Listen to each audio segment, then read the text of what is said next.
என்ன பாக்குறீங்க? நானும் உங்கள மாதிரி தான், சாதாரண ஒரு மிடில் கிளாஸ் பையன்தான். நல்லா விளையாட வேண்டிய வயசுலயே அப்பா அம்மா பிரிஞ்சுட்டாங்க. அப்பா அவரோட சந்தோஷம் தான் முக்கியம்னு போயிட்டாரு. இன்னையோட 22 வருஷம் ஆகுது.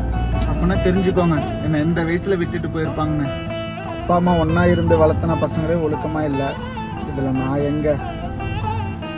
சொந்தக்காரங்க ஒதுக்குறாங்க, ஊருக்காரங்க ஒதுக்குறாங்க. இவங்க முன்னாடி நல்லா வாழ்ந்து காட்டணுன்ட்டு கேம்ஸ்ல இருந்தேன். கிரிக்கெட்டு, வாலிபால், கபடி எல்லாத்துலயும் எஃபெக்ட் போட்டேன். எல்லா பக்கமும் மேட்சுக்கு போனேன். நல்லா ஃபிட்னஸா இருந்தேன். அப்போதான் ஒரு பொண்ணு வந்தா. நல்லா லவ் பண்ணோம். அவளும் பாதியிலேயே போயிட்டா. ஃபிட்னஸா இருந்த என்ன ஃபியூல்னஸ் ஆக்கிட்டு போயிட்டா. அதுல இருந்து வெளியவே வர முடியல. இப்ப தோணுது நல்லா வாழணும், நல்லா சம்பாதிக்கணும். முடியல.